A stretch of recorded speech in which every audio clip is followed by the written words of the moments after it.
Le llaman las manos de Dios. Es lo que dicen en los pasillos, en los congresos, en las cenas de gala donde el vino es caro y los elogios son baratos. El doctor Arthur tiene las manos de Dios.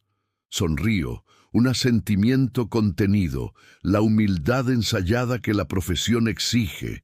Pero ellos no lo saben, no lo ven. Una mano divina no temblaría, nunca.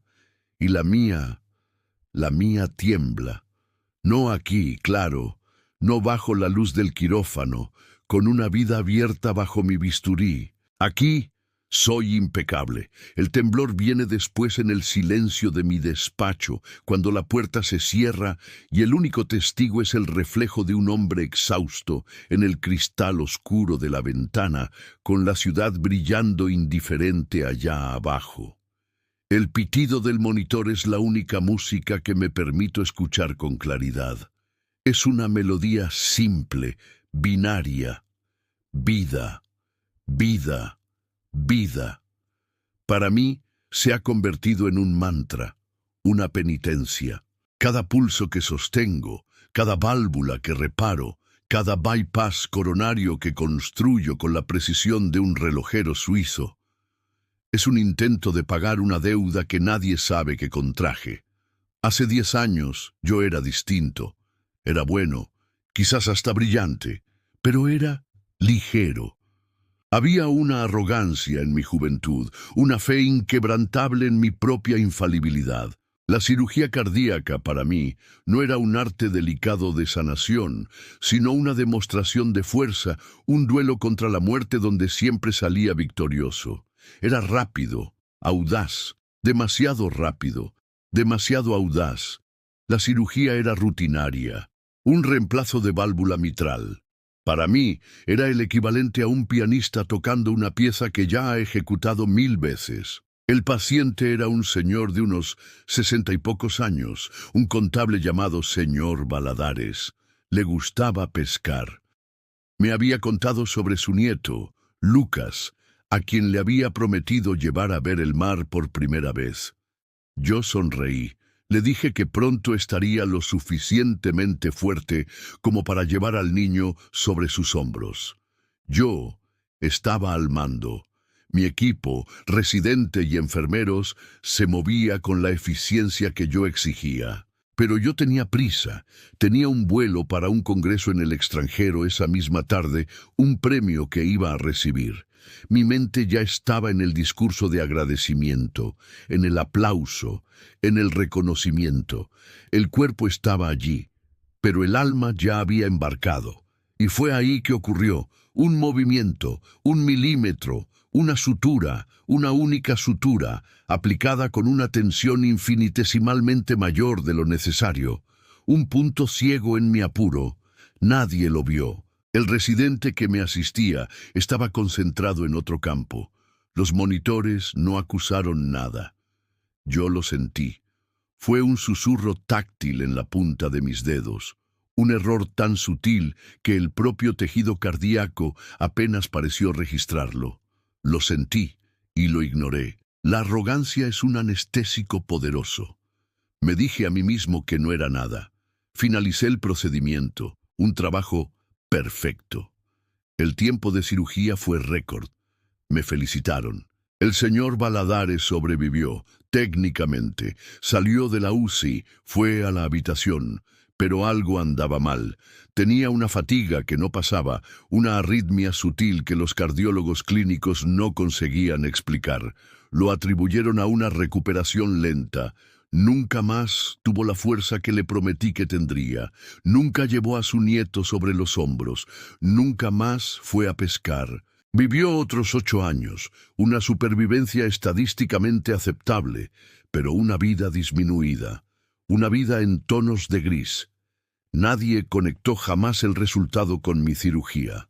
Aquel milímetro, aquella sutura, creó una microlesión, un punto de estrés en el tejido que con el tiempo comprometió la función del músculo cardíaco de una forma insidiosa, no detectable por los exámenes convencionales de la época. Yo lo sé, no porque haya pruebas, sino porque mi alma lo sabe.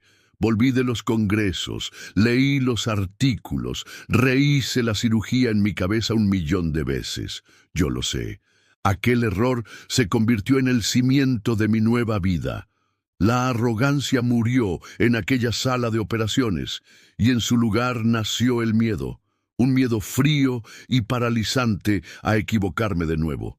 Y ese miedo me transformó. Me hizo el mejor. Pasé a operar con la lentitud de un monje calígrafo. Cada movimiento, cada sutura, cada decisión es ponderada, analizada, ejecutada con una precisión que roza la locura. Abandoné los congresos, rechacé puestos de jefatura. Mi único universo se convirtió en el quirófano, mi único objetivo, la perfección absoluta. Ya no opero para salvar vidas. Opero para silenciar al fantasma del señor Valladares. Mis colegas lo llaman dedicación. Mi esposa, de quien me distancié emocionalmente hace años, lo llama obsesión. Yo lo llamo penitencia. He construido una reputación de oro sobre una base de culpa. Las manos de Dios, qué broma, son las manos de un hombre aterrorizado. La cirugía de hoy está terminando. Una revascularización compleja. Todo ha salido perfecto, como siempre. El equipo comienza el proceso de cierre. Sus voces un zumbido distante. El pitido del monitor continúa, mi compañero constante. Vida, vida, vida. ¿Pero qué tipo de vida? La que doy a mis pacientes y la que yo perdí. Salgo del quirófano. El ritual es siempre el mismo. Me quito los guantes, la mascarilla, la bata. La sensación de peso en los hombros no disminuye. Voy a la sala de espera. La familia del paciente me aguarda, los rostros tensos, un mar de angustia y esperanza. Doctor, me pongo mi mejor máscara de compasión profesional. La cirugía ha sido un éxito. Él está estable. En unas horas será trasladado a la UCE y ella no me deja terminar. Llora, un sollozo de alivio tan profundo que parece romper algo dentro de mí. Me abraza, un gesto impulsivo, desesperado. Gracias, doctor. Dios lo bendiga. Usted le ha salvado la vida. Me quedo rígido. El contacto físico es difícil. No merezco esta gratitud. No soy el salvador que ellos creen. Soy un impostor, un hombre que repara los corazones de otros mientras el suyo se pudre lentamente, necrosado por un secreto que ya dura una década. Me aparto con delicadeza, ofrezco algunas palabras más de consuelo y me retiro, caminando por el pasillo blanco y estéril. Cada paso resuena la misma palabra: impostor, impostor, impostor. En mi despacho ya ha caído la noche. La ciudad es un océano de luces. Me siento en mi sillón de cuero, el mismo donde debería estar estudiando, innovando, pero no puedo. Abro el cajón inferior de mi escritorio. No hay libros, ni historiales. Solo una única carpeta, amarillenta por el tiempo. En ella, el nombre: Valladares. Nunca la abro. Solo toco la cubierta.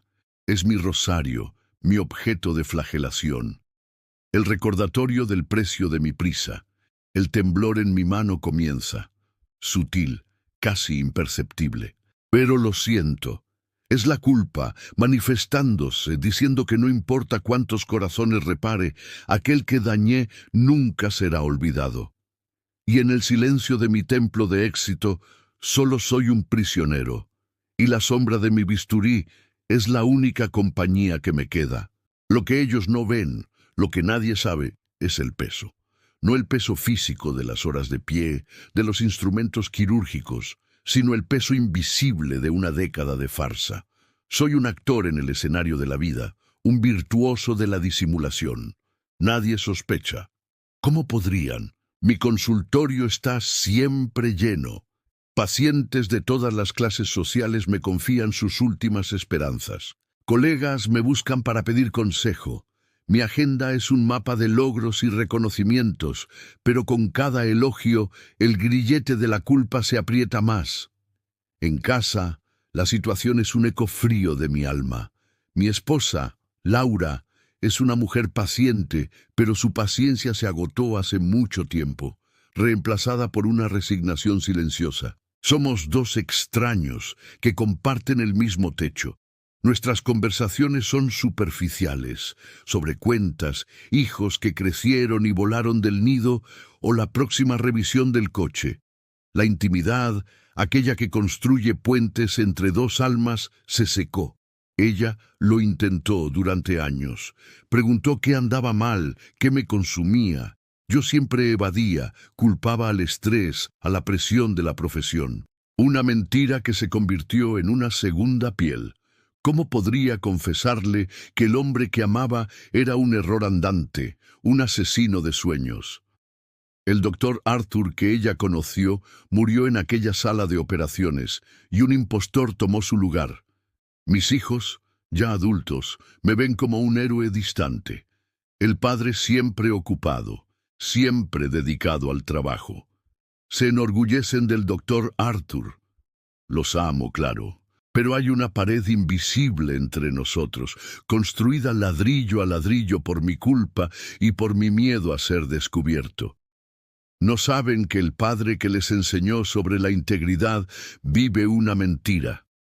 El perfeccionismo, que antes era una característica, se convirtió en una jaula. Ya no puedo permitirme un desliz. Cada cirugía es una batalla contra el fantasma de Valladares. Reviso historiales obsesivamente, analizo cada detalle, cada posible complicación. El equipo me admira por mi rigor, pero yo sé que es solo el miedo impulsándome. El miedo a que un nuevo error salga a la luz y esta vez me derrumbe del todo. El miedo a que, al caer, el secreto del pasado salga a la luz. El agotamiento es mi compañero constante, una fatiga que el sueño no resuelve. Es una fatiga del alma, no del cuerpo. Me despierto antes del amanecer. Hago ejercicio religiosamente para mantener la mente afilada, el cuerpo fuerte, pero los ojos nunca pierden ese tono de desesperación contenida. Mi rostro en el espejo es el de un hombre exitoso, pero con la marca de un sufrimiento invisible, como un tatuaje hecho por dentro. Hubo un día particular que se grabó en mi memoria. Estaba exhausto tras una secuencia de cirugías difíciles. Una paciente joven, trasplantada de corazón, había tenido una complicación rara. Horas y horas para estabilizarla. Salí del quirófano, el cuerpo adolorido, la mente hecha trizas. La familia estaba allí esperando. Di la noticia de la mejoría y me agradecieron con lágrimas y abrazos, su gratitud ciega, cortando más profundo que cualquier bisturí. Me retiré a mi despacho tratando de encontrar un momento de paz, pero el móvil sonó. Era Laura. Una conversación sobre un problema doméstico banal. Su voz, en su rutina doméstica, parecía tan distante, tan ajena al abismo en el que yo vivía. Exploté.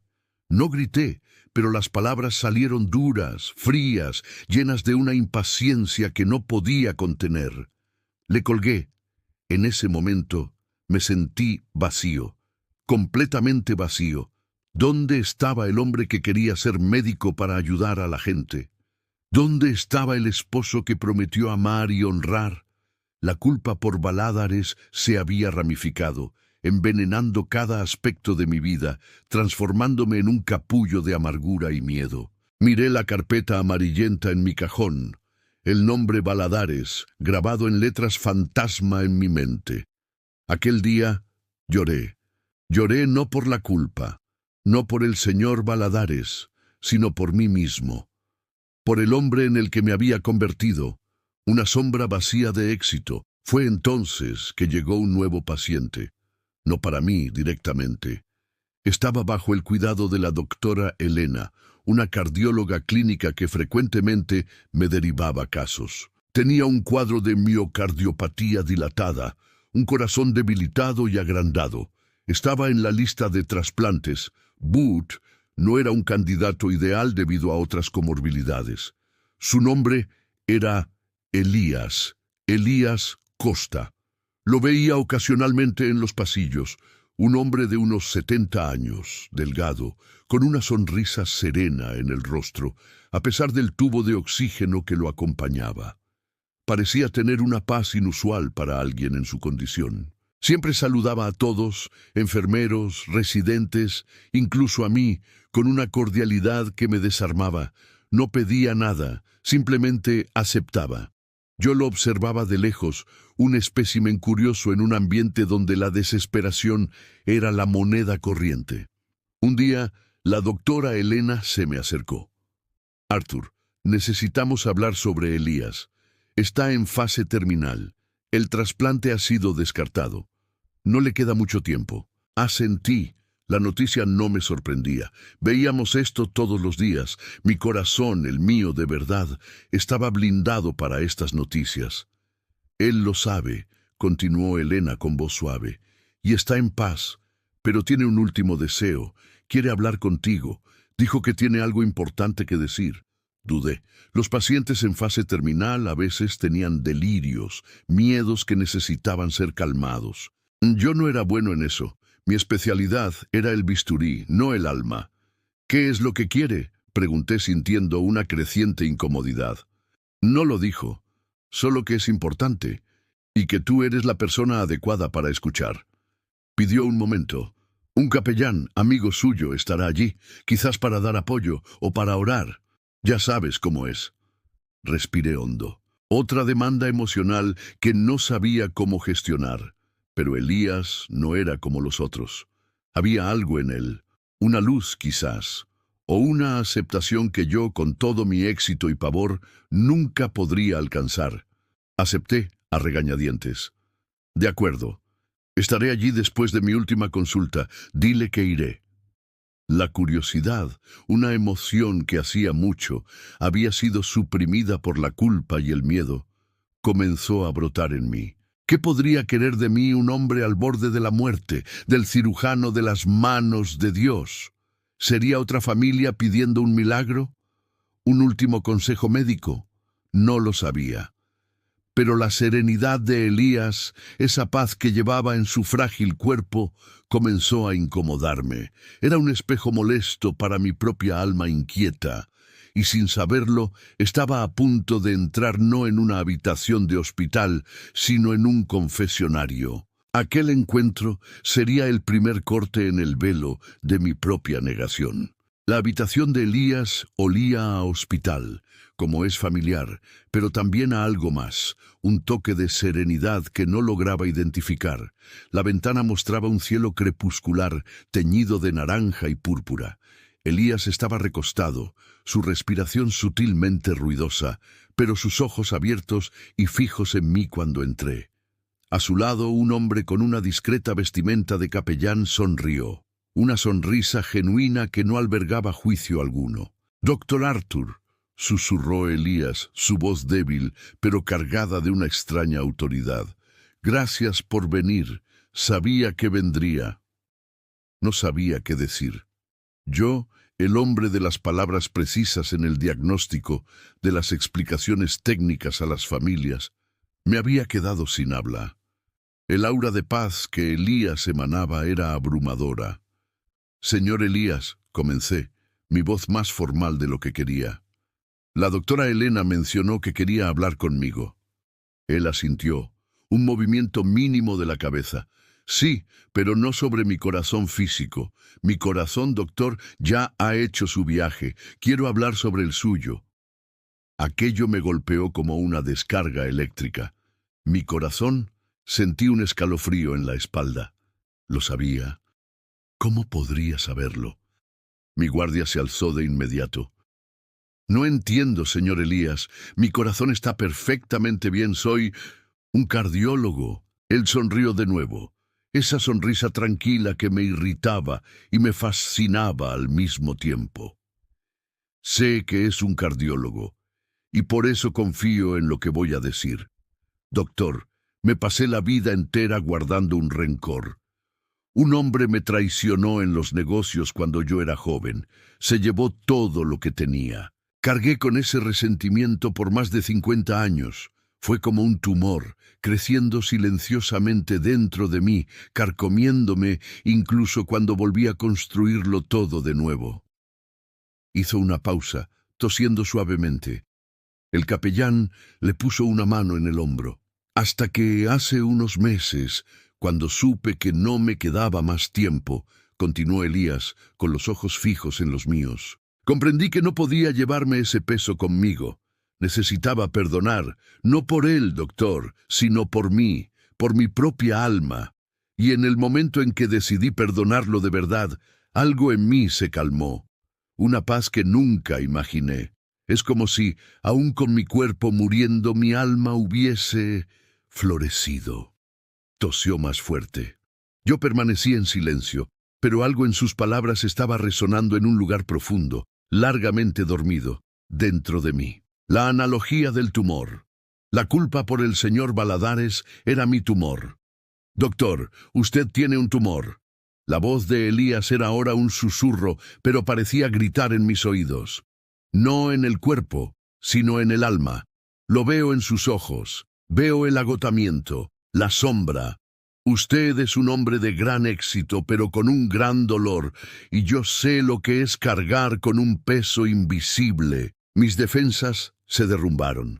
Las lágrimas brotaron calientes y súbitas, un torrente que no podía contener. Lágrimas que no había derramado en años, desde aquel día solitario en el despacho. Intenté recomponerme, pero fue inútil.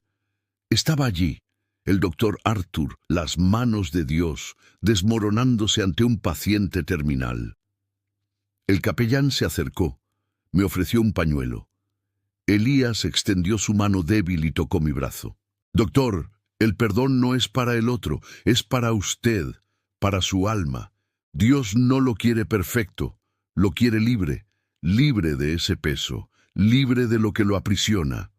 En ese momento, las barreras que construí con perfeccionismo, miedo y negación se hicieron añicos. El fantasma del señor Valladares, que intenté silenciar con cada cirugía perfecta, finalmente se manifestó, no como una acusación, sino como una herida abierta que necesitaba ser limpiada. No le confesé mi error a Elías. No fue necesario. La verdad estaba en mis ojos, en mi postura rota. Y la respuesta, la única respuesta, estaba en sus palabras. Yo cometí un error, logré susurrar con la voz entrecortada. Hace mucho tiempo, un paciente. Elías apretó mi brazo. Lo sé, no necesita contarme los detalles, necesita contárselo a Dios y perdonarse a sí mismo. Ese es el camino, es el único camino hacia la paz que usted busca. El capellán, hasta entonces silencioso, habló con una voz gentil pero firme.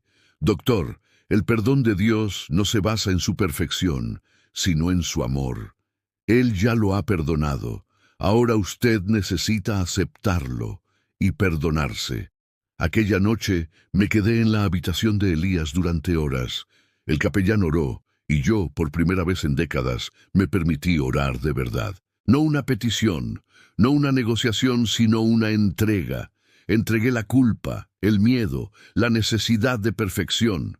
Entregué al señor Valladares y entregué al doctor Arthur. Si esta parte de mi confesión te ha conmovido y crees en la posibilidad de encontrar paz incluso en medio de grandes errores, te invito a continuar esta jornada con nosotros. Suscríbete a Confesiones de Bata Blanca para no perderte el resto de mi historia y muchas otras verdades reveladas. Dale a me gusta si crees que la reflexión profunda tiene un lugar en tu vida y déjanos un comentario. ¿Alguna vez sentiste que el perdón era la única salida, aunque difícil? Elías falleció a la mañana siguiente. Se fue en paz, pero algo dentro de mí había nacido. No era el fin de mi problema. La carpeta de Valladares todavía estaba allí, en mi cajón. No iba a confesarlo públicamente. No iba a destruir mi carrera, ni a avergonzar a mi familia por un error que ocurrió hace tanto tiempo y que no podía ser deshecho. Pero, paradójicamente, la circunstancia externa no necesitaba cambiar para que la interna fuese sanada. Al día siguiente, volví al quirófano. Las manos seguían siendo las mías, las mismas que llamaban manos de Dios. Pero el temblor interior se había ido. Seguía operando con precisión, con concentración. Pero el miedo ya no era el motor, era el propósito, era la humildad, era la comprensión de que yo era solo un instrumento, y no lo divino. Empecé a ver a mis pacientes de una forma diferente, no solo como casos complejos, sino como almas, cada una con sus propias luchas y dolores, invisibles a los ojos, pero reales. Empecé a conversar más con las familias, a ofrecer un consuelo que iba más allá del pronóstico médico. Mi equipo notó la diferencia. Laura lo notó. Me preguntó qué había pasado. No se lo conté todo, pero le dije que había encontrado una paz que no sentía desde hacía mucho tiempo, y la conexión entre nosotros lentamente comenzó a restablecerse. Sigo operando, sigo siendo el doctor Arthur, pero ahora cuando dicen manos de Dios, no siento el frío del fraude. Siento la humildad de un hombre que, a través de un paciente moribundo, encontró su propio corazón, perdonó sus fallas y finalmente entregó su carga a Dios. Las manos que salvan vidas son ahora las manos de un hombre que ha sido salvado, y esa es la única confesión que verdaderamente importa.